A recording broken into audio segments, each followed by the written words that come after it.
नमस्कार। आज हम बात करने वाले हैं कि दुनिया के सबसे बड़े लोकतंत्र ने अपना बुनियादी दस्तावेज यानी अपना संविधान आखिर कैसे तैयार किया। ये जो दस्तावेज है, भारत का संविधान, ये एक बहुत बड़ी कामयाबी थी। एक ऐसा दस्तावेज जो उम्मीद और भयानक हिंसा दोनों के दौर में पैदा हुआ था। ये कोई मामूली दस्तावेज नहीं है, बल्कि दुनिया का सबसे लंबा संविधान है। इसे बहुत सोच समझकर एक विशाल और अलग-अलग संस्कृतियों वाले देश को एक साथ लेकर चलने के लिए बनाया गया था। पर सवाल ये है कि एक नया नया आज़ाद हुआ देश जो सदियों की गुलामी से निकला हो, उसे इतने बड़े और पेचीदा संविधान की ज़रूरत आखिर पड़ी क्यों? इसका जवाब जानने के लिए हमें उस उथल-पुथल भरे और ख़तरनाक दौर को समझना होगा जिसमें आज के भारत ने जन्म लिया था। तो चलिए जरा उस दौर के माहौल को समझते हैं। साल 1950 से ठीक पहले के जो साल थे वो बहुत ही ज्यादा उथल-पुथल वाले थे। उस वक्त का सबसे बड़ा विरोधाभास यही था। एक तरफ आज़ादी की जबरदस्त खुशी थी, तो दूसरी तरफ बंटवारे की क्रूर सच्चाई का साया मंडरा रहा था। अगस्त 1946 में कलकत्ता से जो हिंसा की आग भड़की, उसने देखते ही देखते पूरे उत्तर भारत को अपनी चपेट में ले लिया। ये दंगे और कत्लेआम लगभग साल भर चलते रहे। नतीजा ये हुआ कि लाखों लोगों को अपने घर-बार छोड़ने पड़े, जिससे इतिहास का सबसे बड़ा शरणार्थी संकट पैदा हो गया। और इस इंसानी त्रासदी के अलावा एक बिखरे हुए उपमहाद्वीप को एक करने की बहुत बड़ी राजनीतिक चुनौती भी सामने खड़ी थी। तो सवाल ये उठता है कि इतनी मुश्किलों के बीच एकता बनाने की जिम्मेदारी आखिर किसे सौंपी गई? ये लोग कौन थे?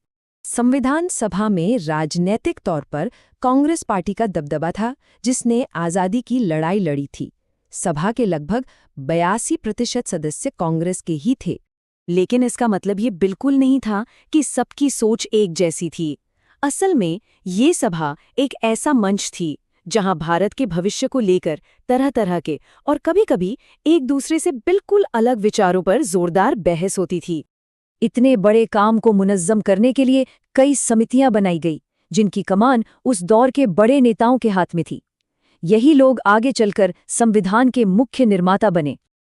और सबसे दिलचस्प और अहम बात ये थी कि मुख्य ड्राफ्टिंग कमेटी के chairman doctor B.R. Ambedkar Congress के बड़े राजनीतिक विरोधी माने जाते थे।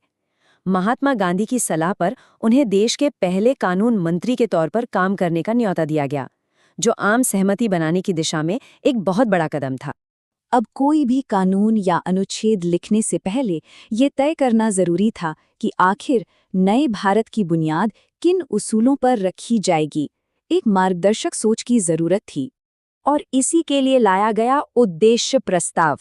ये एक तरह से पूरे संविधान के लिए एक नैतिक और राजनीतिक दिशा निर्देशक जैसा था, जिसने बताया कि हमें किस दिशा में जाना है।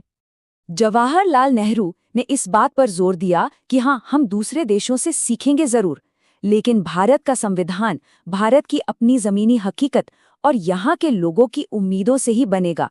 हम सिर्फ नकल नहीं करेंगे। तो मतलब साफ था, ये प्रस्ताव एक ऐसे देश का वादा कर रहा था जो आधुनिक हो, लोकतांत्रिक हो और जहाँ सबके लिए बराबरी हो। चलिए अब आगे बढ़ते हैं और देखते हैं कि इस बड़े विजन को एक कानूनी दस्तावेज की शक्ल देने का मुश्किल काम कैसे पूरा हुआ। ये कोई छोटा-मोटा काम नहीं था। पहली मीटिंग से लेकर आखिरी दस्तखत तक इस पूरी प्रक्रिया में लगभग 3 साल लग गए। और इन 3 सालों में सभा की 11 बार बैठकें हुई, जो कुल मिलाकर 165 दिन चली। मतलब देश के भविष्य पर कितनी गहरी और लंबी चर्चा हुई होगी, इसका अंदाजा लगाया जा सकता है। और इस चर्चा की गहराई का अंदाजा इसी बात से लगता है कि इन बहसों का जो ऑफिशियल रिकॉर्ड है वो 11 मोटी-मोटी किताबों में सिमटा हुआ है। और हाँ, ये सारी बैठकें बंद दरवाजों के पीछे नहीं हो रही थीं। इन बहसों की खबरें अखबारों में छपती थीं, और यहाँ तक कि आम लोगों को भी अपने सुझाव भेजने के लिए कहा जाता था।